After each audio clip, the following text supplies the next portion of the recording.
Welcome to Bridging Gaps, the business podcast sharing the challenges and stories of fellow business owners.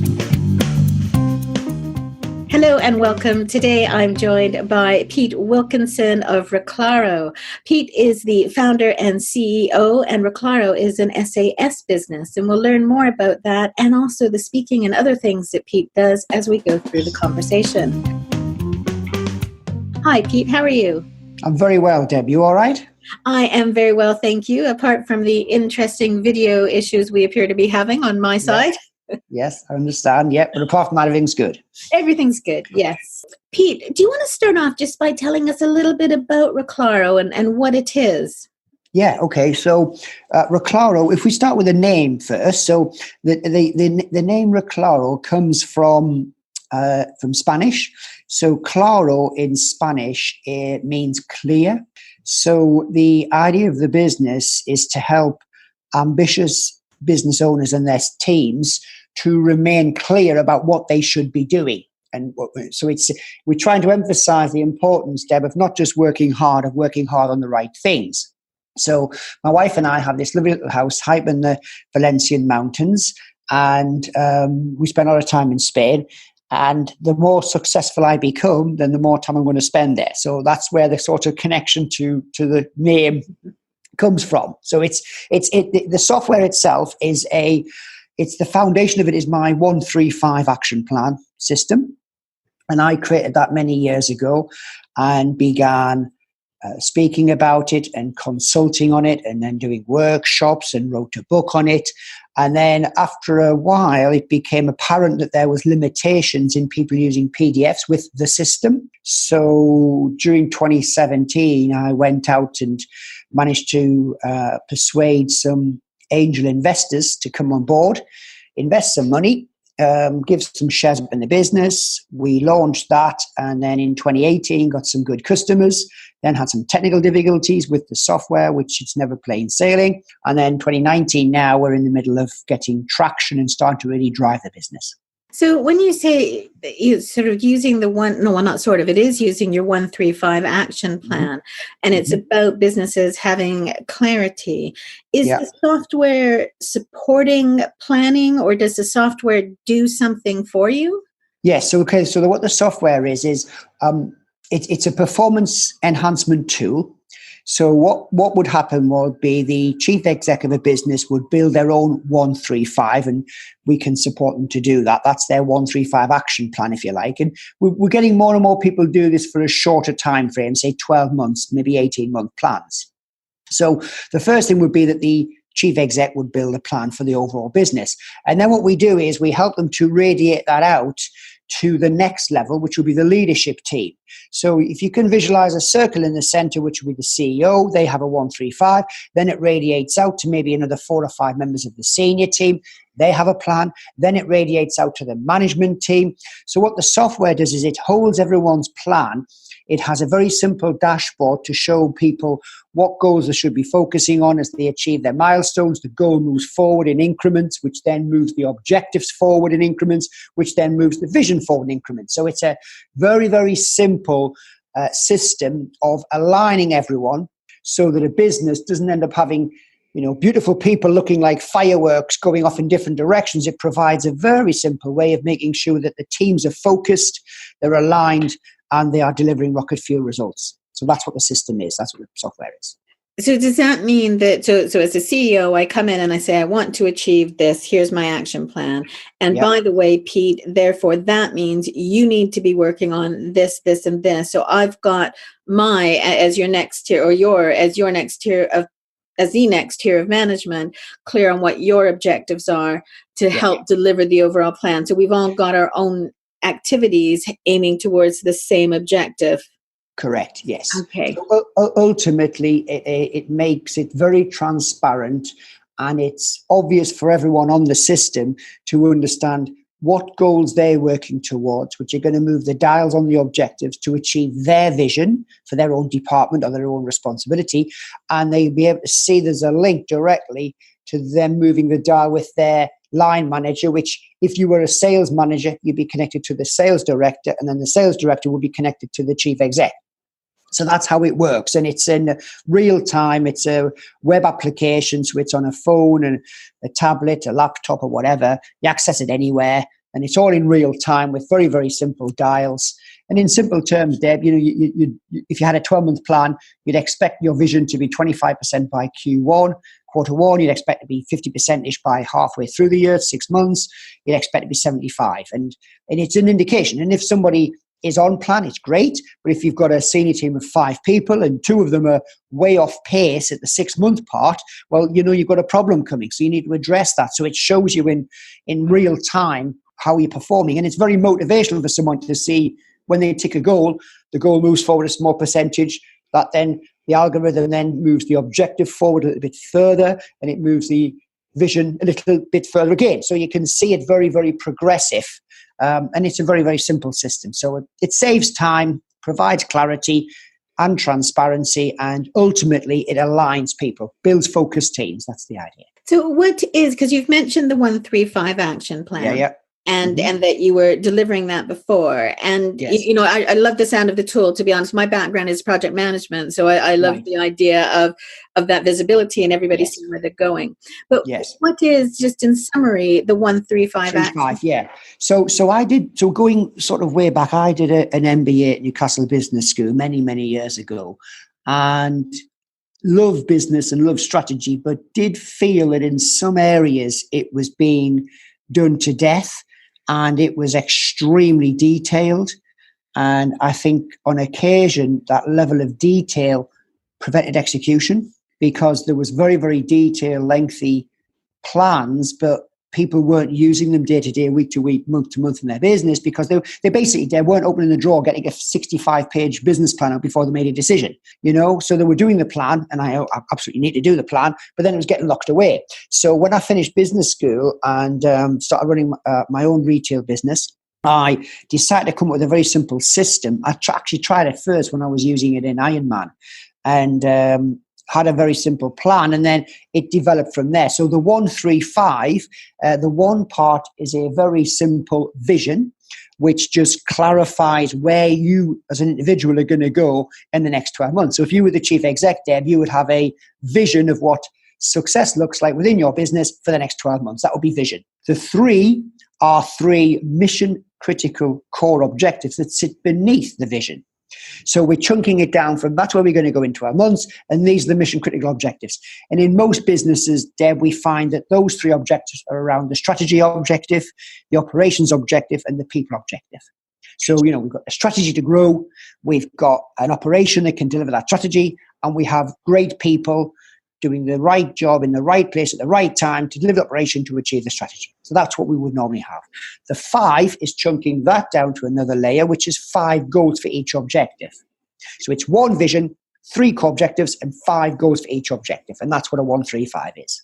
Excellent. And people love it because they get their own plan and they have ownership of this plan, and it's very, very simple. You can explain to a 12-year-old, Deb. You can say, we're going to go there. We're going to get there by focusing on these objectives, and to hit the objectives, we've got these goals. And it's very simple, very straightforward, very transparent. And most of all, it works. Which is obviously key. And as you say, the fact that it's so simple and straightforward, because sometimes you try and implement something and it's so complicated to learn the system that you end up caught up in the learning the system rather than actually delivering on what you're trying to do. So yes. We just, if we talk about challenges, building it, one of the biggest challenges was really when we took a paper-based system and got some sort of dev teams to start creating it, to keep emphasizing all the way through, could do this, could do all of that, but let's just keep it really simple. And it's surprising how difficult it is to make something quite concise and tight, and that was a big challenge in building it. Yes, I can well imagine, because one of the things that I found, again, my background is IT project management, and I found that most developers, most people in the IT world, is they actively want to help and they want to do, so much. So then, as you say, they're saying, oh, we could do this, or it might be easy if they did this. And it's quite difficult to step back because everything is really well intentioned, but it's we just need these things. Yes. Part of its beauty of the system is its simplicity. And when I'm talking, I will always say, if you want to get really good at execution, you need to keep things really simple. Avoid complexity at all costs if you can, because it just gets in the way of execution, So it's all about helping people to get stuff done. That's what it's about. So when you started off, you left university and you said you went into your own retail business? So yes, I did an MBA at Newcastle Business School, and I was working for a large PLC at the time. And then they put me through, they had a very good scheme called an education incentive scheme, which was great. They put you through it, and I paid for a semester, then I passed that piece of work, submitted an invoice, got reimbursed, and paid for the next. And that was the kind of journey right the way through. So this business was very good for that. So I stayed at that company for a while. Then I left there and ran my own smaller retail business. And that's when I really started to get a bit frustrated in how complex certain models were, and literally came up with the idea of this very simple system, series of boxes, and then used it way back when I did my first IronMan in 2007, and then developed it further for a business context, and it's just really gone from there. So it just keep getting developed all the time, And when you made that shift from being in the big PLC to having your own retail business, mm-hmm. How did you find that? I don't know how long ago that was, but if you can sort of think back to that decision to leave something which was well established, obviously had a lot of structure and everything in place, to doing your own thing. Mm-hmm. Did you find that there were challenges associated with that you maybe hadn't expected? Yeah, I mean, when you work in a PLC as a sales manager, you really have a dedicated role of just driving the business and building the team.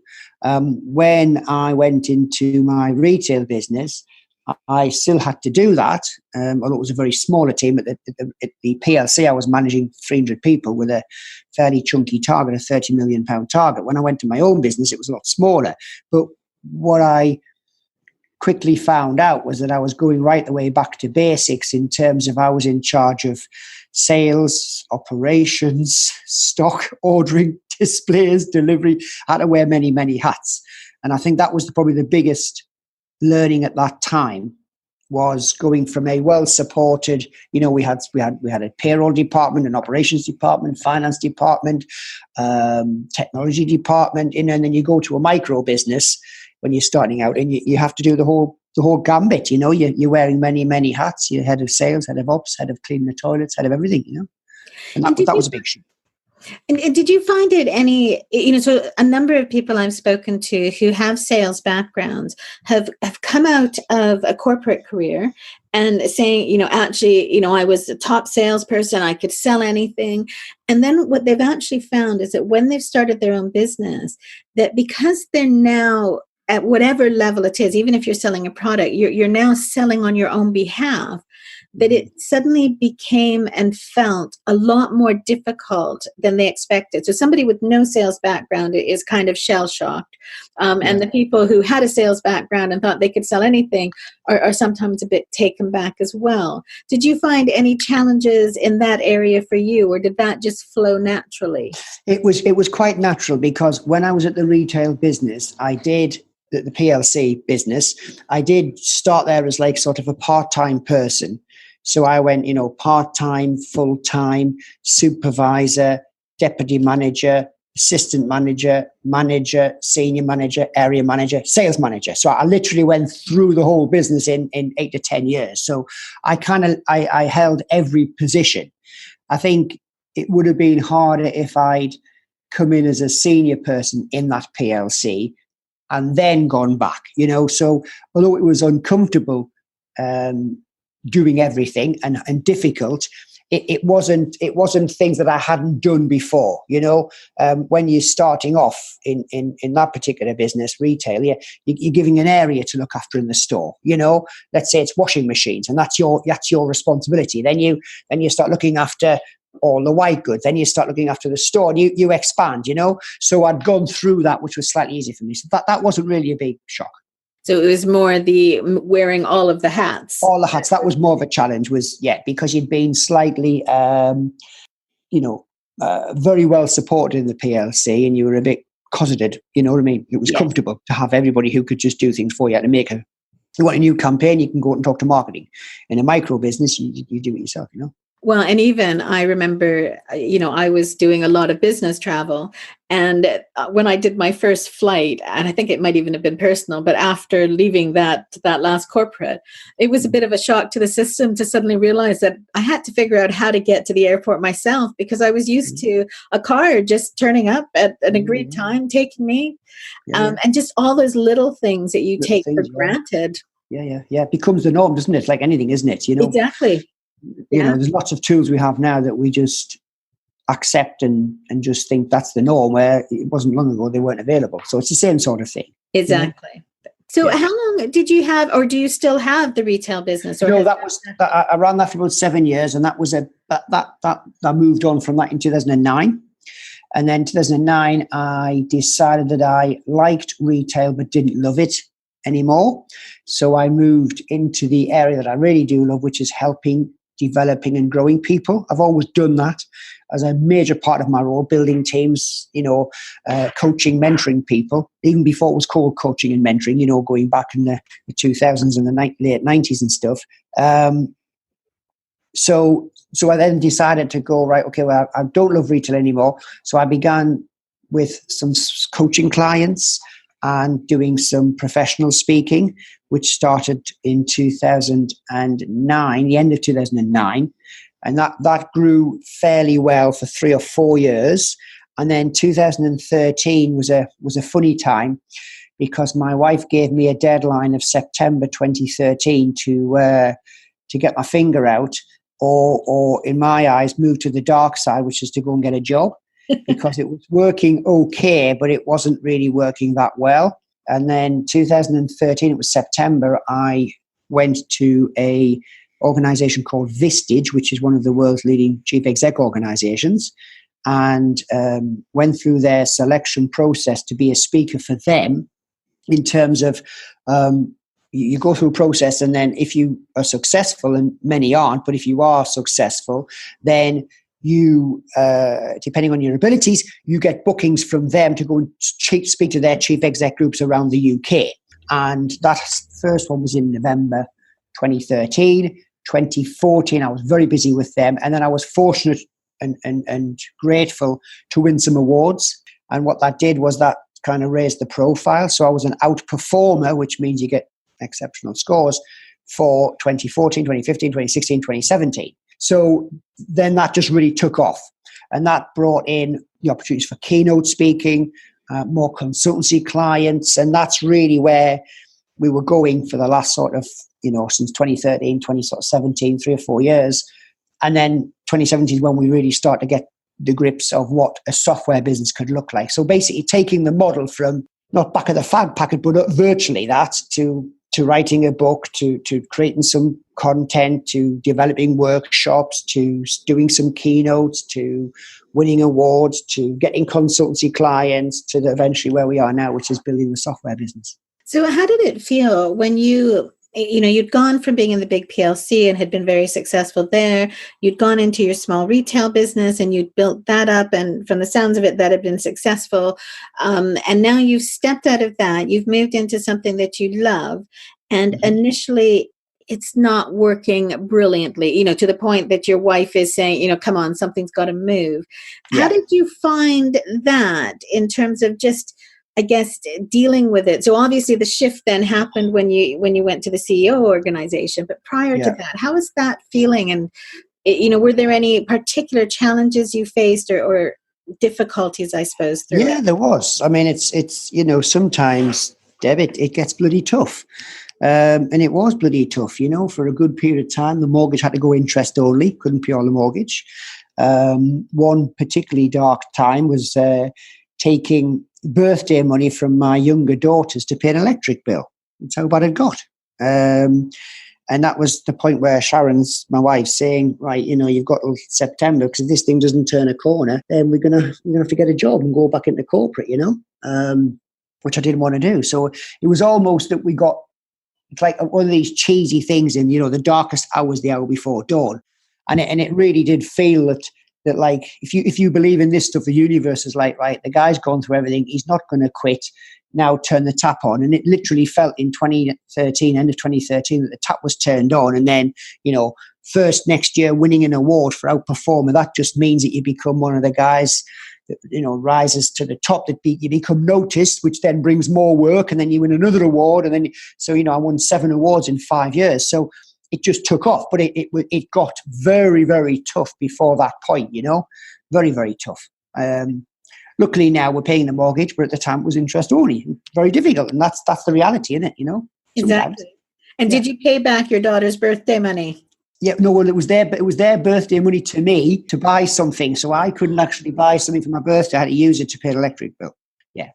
So that's not in that position anymore. But that was how bad it got. That was how bad it got. Yes. Well, and it is tough. And I think that, again, I talk to lots of businesses and business owners at different sizes, and going through those challenges, especially when there are people around you who want the best for you and are worried about what's happening and are trying to help you. And it can be hard to, I guess, stay the course to keep going, especially if you don't know if it's actually going to turn that corner. Yeah. Oh, no, I mean, there was no signs up until literally I met one of my good friends. I've been in a mastermind meeting for a number of years. And I met one of my good friends from that, Nicola, and we talked about it. And it was, it was literally, I might have to go and get a job and create a CV.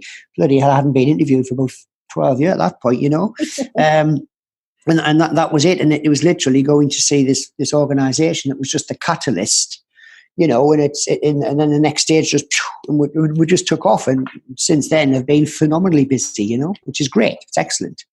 And it's doing what I want to do. And it's great, Well, and that makes such a difference, doesn't it? When you're doing what you want to do. And as you said, that's what you love doing, is helping people and coaching people. Yeah. So when you've moved into the software side of it, did that feel like, I don't mean a digression in the sense, but did it feel like it was pulling you away from people because you were now trying to actually put it into a computer system? And did that feel at all awkward, or did it just feel, okay, this is a natural evolution and I can see that I'll get back to the people once the software is in place? Yeah. So I don't code or anything like that. So what I did was, again, I like to feel my strengths around building teams and developing people and bringing people together. So the first thing I did was obviously get the investor team together. And I was very fortunate to be able to tap into my network and make some phone calls and get 6 investors fairly quickly. And they all came on board, very, very easily, and invested in me, the person, to be fair, probably more than the product. So then I got the software built. And I think that the challenge would be use of time between working in the business and on the business. I am extremely busy. I take a lot of holidays, to be fair. I'll take about 10 weeks a year now. But when I'm at work, I'm putting in very big weeks. And the benefit of that is that the software startup has a lovely runway and we are very, very profitable, and that's great. The flip side is that obviously I'm putting in a really big effort at the moment. But that's part of the plan. And my wife and I discussed this, and she's happy for me to put this big effort in. We know where it's going to get to. We know what the potential exit looks like and what it could be, which is life-changing. So we're on that journey, and because the software is about helping people and building teams and developing business, that's my passion. So, when I'm talking to people about installing and initializing Reclara in their business, it's a similar stuff. It's just, it happens to be one of the extra tools we now have, rather than just say, here's the workshop and here's the workbook and here's the templates. I say all of that, and they say, and if it really resonates, he's the online SaaS tool as well, So it's supplementing the message. It's fully aligned. It's not like it hasn't been a pivot. It's just been taking the model, improving it, making it more accessible and more useful to people, and that's essentially what we've done, really. Yeah. As you're moving along, and as you've said, you take normally 10 weeks of holiday a year. How are you maintaining your general well-being? So when you've got these big weeks on and you're putting a big push and it's busy, how are you looking after yourself in those periods? Yeah, I mean, I'll drink loads of water, and I've got some here today. I am fairly fit. I've done lots of events in the past, so fitness is very important to me. I've done lots of triathlons, long-distance triathlons, a couple of IronMan, UK Special Forces events. So I am very fit, and I do train, and I do prioritise that. What I do is I do put some big weeks in, and if I'm away, I have no qualms in working a 15, 16-hour day. I have holidays planned. So I know that, as the year starts before the 31st of January, the main holidays, and when I'm saying main ones, I would mean the weekend away in January, 2 weeks in New Zealand in February. I've got a week in Spain in June, 3 weeks in August, Centre Parks booked in December. They all have to be booked in, paid for, done and dusted before the end of Jan.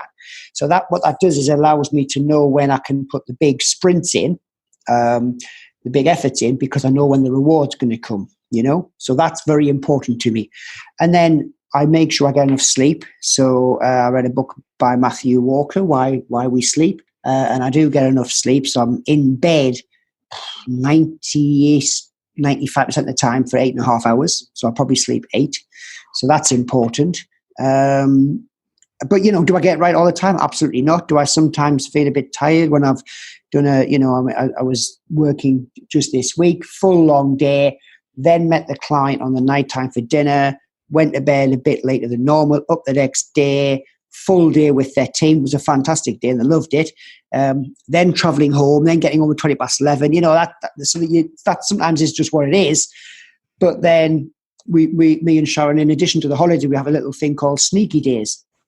And a sneaky day is either a full day or a part day where we'll get up in the morning and we'll have a long walk together. I'll take the youngest one to school, Maya, and then we'll go for a nice long walk. We'll have breakfast. We'll relax, and I'll start work about 11:30. Today I'm local, which is good, and Maya goes to Rainbows. She's only 6, so we use the opportunity to go to the village pub and have a couple of pints. So I think you have to kind of make sure that you prioritize yourself, and I think the big thing is, Deb, that you need to work bloody hard, but you need to do 2 things. One is you need to work bloody hard on the right things, and you need to work only bloody hard when you need to. And when your work's done for the day, resist the urge for looking for 5 more things to do.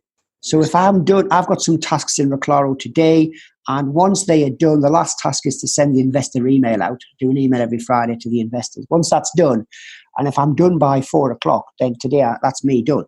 Because next week I'm away for 2 or 3 nights, and that's just the way it is. So, work hard, but then when you don't need to as much, you can claw back a bit. And I'm all about being effective, and I think this is a big thing. I don't know if we're going to have time to talk about that, but effectiveness to me is absolutely critical. So if I take my effectiveness way above what the average is that I've found in the last 5 years, then technically, Deb, I can kind of create a really good impact in less time. And that's what I'm trying to achieve. And I think that's absolutely, true. And one of the things that people say, and that I know I've seen myself as well, is putting more time in doesn't mean that you're delivering more value. No. So as you say, being effective at what you do and taking those breaks. So I came back from an event yesterday, and I had decided at the beginning of the day that once the event was over, that was it. I wasn't doing any work that evening. Yeah. Came home, turned on the computer, and of course started. And it took me about an hour before I suddenly thought, hang on, what are you doing? Yeah. And I did then turn it off, because as you say, I was, there's loads of stuff I could be working on, but yes, none of it needed to be done then. And having a break was more important. Yeah, I think I would go as far to say, if I was being slightly controversial, I would go as far to say that working hard and just working hard is probably one of the worst bits of advice that you can give somebody, because what happens is you work hard and you don't consider whether you're working hard on the right things.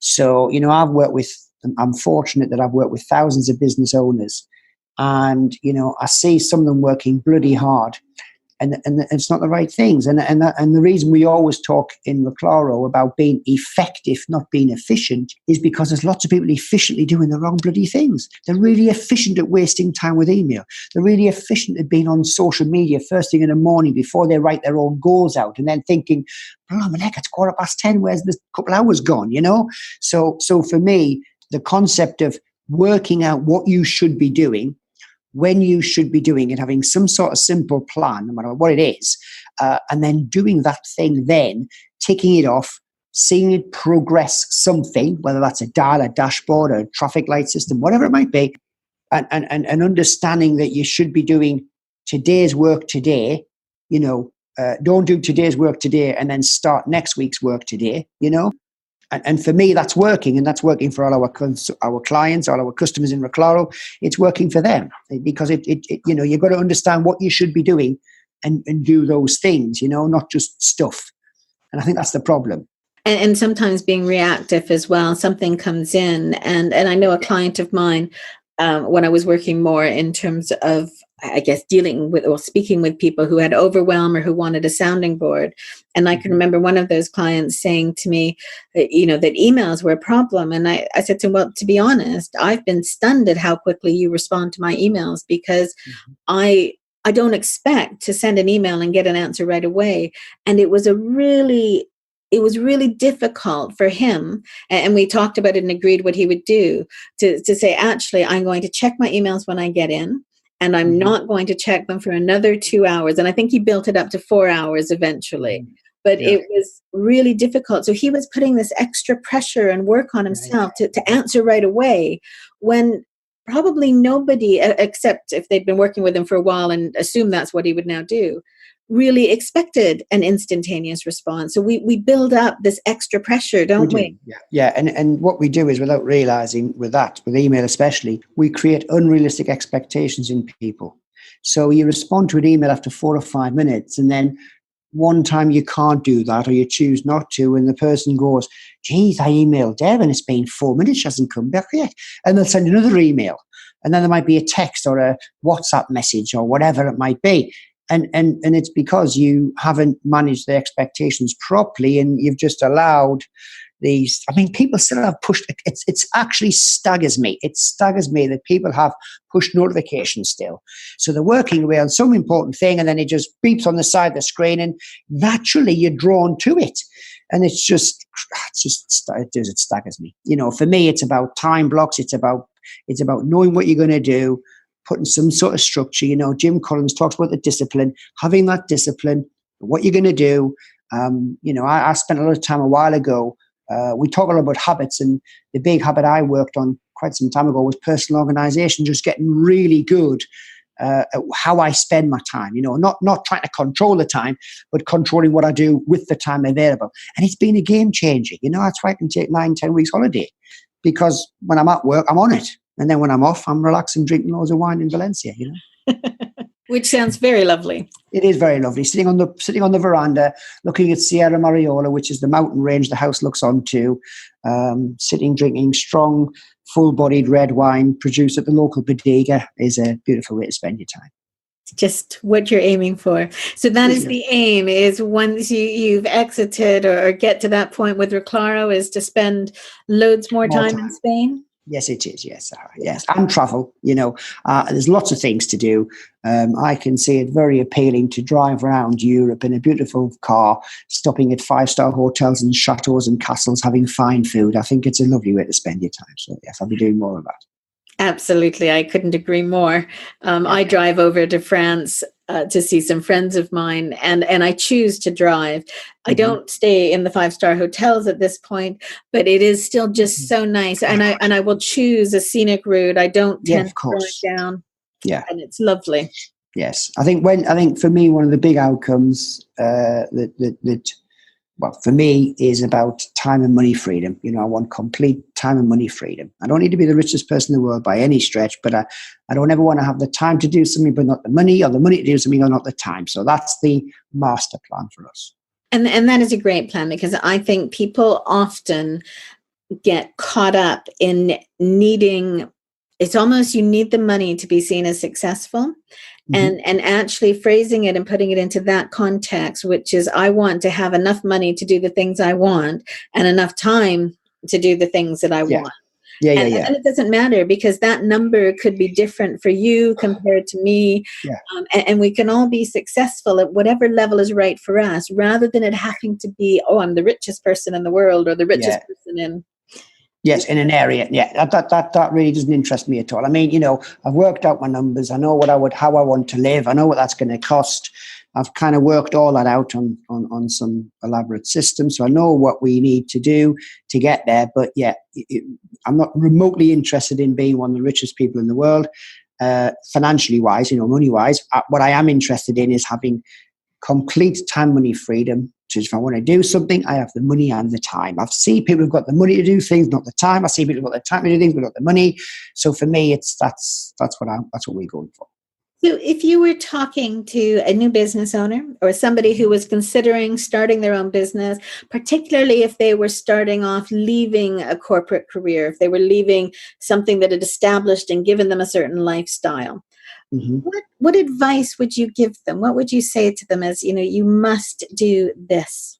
So I think finding a mentor is very important. I've been very proactive in seeking out people who have done the thing that I wish to do. So I have always had a mentor, and that really helps you get through some of the tough times. And, I'm a big fan of the mastermind principle. So, Think and Grow Rich, written in 1937 by Napoleon Hill, talked about one of the success principles of the 13 is the mastermind principle, about aligning yourself with 2, 3, 4, 5 other people and meeting regular. And I've had massive support from a mastermind group. So for me, it would be finding a mentor, someone who's done the thing that you are about to do or wish to do. And, if you can form a mastermind group with other like-minded individuals who are going to support you, who you can also support, that was a big factor in my life. And I'm still a member of a mastermind group. We still meet after 6-7 years. We still meet every 4 to 6 weeks. And do you find that all of you have progressed? Are you at all? Massively, Deb, massively. We're all in different places, completely. Yeah, and there's a sense of accountability. And I was talking to one of the guys in the mastermind group just literally the day before this podcast, and I've sent the guys a couple of information. We're meeting next Friday, the 15th, and I've sent some things to them to think about where I would like some support. And everyone is making themselves available, and it's open. It's not always comfortable because it's about if you're going to build some beautiful business, you're going to make a real difference in the world. Please don't think it's going to be dead easy. It isn't. I heard a great podcast I was listening to recently that said being the founder and CEO of a software business is never going to get easy. The job just gets bigger. So I think you need to realize that. But getting support from a mentor and a mastermind is a major step that I took that really helped. And do you think, from your experience, is it a mastermind that you and the others set up, or is it a mastermind that you, I guess, bought into, that you paid, it was already in existence and being led by someone? Yeah, I mean, it's I was lucky that the guys who we got together in our mastermind group, all were avid readers and understood the principles in Think and Grow Rich, which is a book that we reference in our meetings. If you're not familiar with the book, you haven't read it, or you don't get the concept, then going to a paid for version is better than nothing if you can fund it. Yeah, I mean, there's lots of ways of doing it. The outcome you really want is to have the support of others on your journey, so it doesn't feel as lonely as it will if you're by yourself. So however you achieve that outcome, then that's up to you. But that's what you really want is, when it's dark and it's quiet and it's late and you've got the doubt and you're thinking, bloody hell, this is hard work. It's great to be able to phone someone who goes, come on, we're meeting next week. Let's talk this out. Let's come up with a different solution. Let's find another way to address that challenge. Let's try and move you forward a little bit. That's great to have, because it is tough. It is tough, when you're leading a business, it stops with you, It does. And it makes such a huge difference having those people around you that are supporting you, and you're able to be honest and open and say it's really tough right now. And as you say, they're encouraging you on. Yes. I went to the Hampshire Business Expo, and it's the first time I've ever had a stand at an exposition or exhibition even. And I was really, I kind of was touched because I hadn't realized how many people there are around me in the business world that, who were there for me, who were supporting me, either in helping me to figure out, what it was going to look like and how it was going to work, or actually to turn up on the day, to be there to support me on the day. Yeah. And it really made me realize how lucky I am to have those people around me. So whether it's in the formal mastermind or some other way, it really helps. Yeah, I mean, I joined a networking group and I got some support from them in the very early days as well. The support is there. In the Northeast, we have a thing called the Entrepreneurs Forum. I'm a member of that, and that is a paid for membership, but you get to go to events, you get to meet other people who are in business, they're all entrepreneurs. You get to go to open events where they'll have someone who's been there, done it, who'll kind of share their story. They'll do conferences, there's mentoring available through the Entrepreneurs Forum. So there will be some sort of group support system wherever you are based. I just think it's important to realize that it is going to get bloody tough, and you will have self-doubt, and you will be pushing the comfort zone, and you will be, exposing yourself to things that you just haven't to wing it for. Having someone to support you through the tough times. And then similarly, it's great when we turn up and we have another 4 or 5 people who are there to support us, to celebrate when we say we've had a milestone, we've landed a customer, we've launched a product, or whatever it might be, So that's also important as well. Excellent. And one other thing, you talked before about effectiveness and how important you thought that was. Yeah. And I just wondered, again, if there's anything, any advice, anything you'd like to share with people on that note. I know we talked about how much of a difference it's made to you. Yeah, so the reason it's kind of one of the central themes of what we talk about with Reclara is that most people who are working fairly hard, when they want a better result, they dig deeper and put more in. And the whole purpose of effectiveness is to get better at not measuring not just what you're putting in, but what you're getting out. So we talk a lot about that in the business. And I speak about this and consult about this and help people to become more effective. The fact of the matter is, in the last 5 years, from working with thousands of business owners, director level people, the average effectiveness in the UK, I mean, I've done some stuff in Spain and Malta, Gibraltar and all them places, but not enough to skew the figures. So the average for the last 5 years has been 65%. That's the average score of effectiveness. That's like self-judged by a person in business. So we've now built a very simple tool called effectivenesschecker.com. And that's a 10-question questionnaire where you answer certain questions from not true to absolutely true, 1 to 5, and it works out your score. It's www.effectivenesschecker.com. And the purpose of that is just to give people some insight as to where they are, to try and validate their score. Because if the average effectiveness is 65%, that kind of means that people could go from 65 to 95. They could technically then improve their performance and take a day off a week. And to me, why wouldn't you want to do that? Why would you not want to get slightly better results and do it like in a 40-hour week rather than a 60-hour week, which is what many business people do, So a lot we talk about is effectiveness. One of the easiest ways to get control of your effectiveness, Deb, is just to start building some great habits. And there's a few that really you need to focus on, think about. There's many you can think about, but there's a few that we know over the last few years of working with people have been the main ones that help to move the dial, So by building the successful habits, it allows you to become more effective. Becoming more effective means you're measuring what comes out rather than what goes in. That helps you to feel more fulfilled. It makes you more progress, and it gives you the time to make sure you drink enough water or getting enough sleep or having some family time, So for me, it's all about being more effective. And I can absolutely see the value in that. As you say, when you put it in those terms, I'm getting more done in less time. Yeah. Why wouldn't I want to do that? Yeah. And if you want to still keep working 60 hours a week, but change your effectiveness from 65 to 95%, well, then you'll get to where you were going to get to in 3 years instead of 5 years. Well, and I'm not saying it's always a race. It's not, I get that. But I do also know that there's not that many business owners in my position taking 9 and 10 weeks a year holiday. And I do that year in, year out and feel very rejuvenated, still feel fresh. I come back and I'm absolutely raring to go, I say I always take a big chunk of time off in August. We head up to the hills in Spain, and I come back in September, October, November. I'm absolutely caning it, because I'm rejuvenated. I just come back from New Zealand for a fortnight, so now until June, to sort of mid to late June, 4-month stretch, I'm really putting a big effort in. And then I've got 8 days off in June, and then I'll recover, then I'll go back there in August, I'll recover, I'll go back, and that's what it's like. Because when I'm in the business, I'm blooming effective. I don't waste time. I don't sit twiddling my thumbs. I don't wonder what to do. I'm fairly focused. I use Reclara, but whatever system you want to use, but I know what I'm supposed to do. I know where it's going to go to. And I track every week. I track my effectiveness. I've got a very simple chart that shows how effective I'm being, That's really interesting. And I'm going to check out the effectivenesschecker.com and see how effective I am. I may not report the results. Well, just to let you know, I'm 94% on that chart. So that's the benchmark you got to go for, Deb. Okay. So let me see where you're at. So I've got to report back.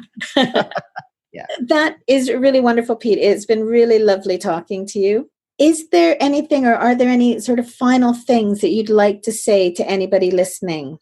I think something that's very important that we often overlook is find a way at the end of each week to look for your progress.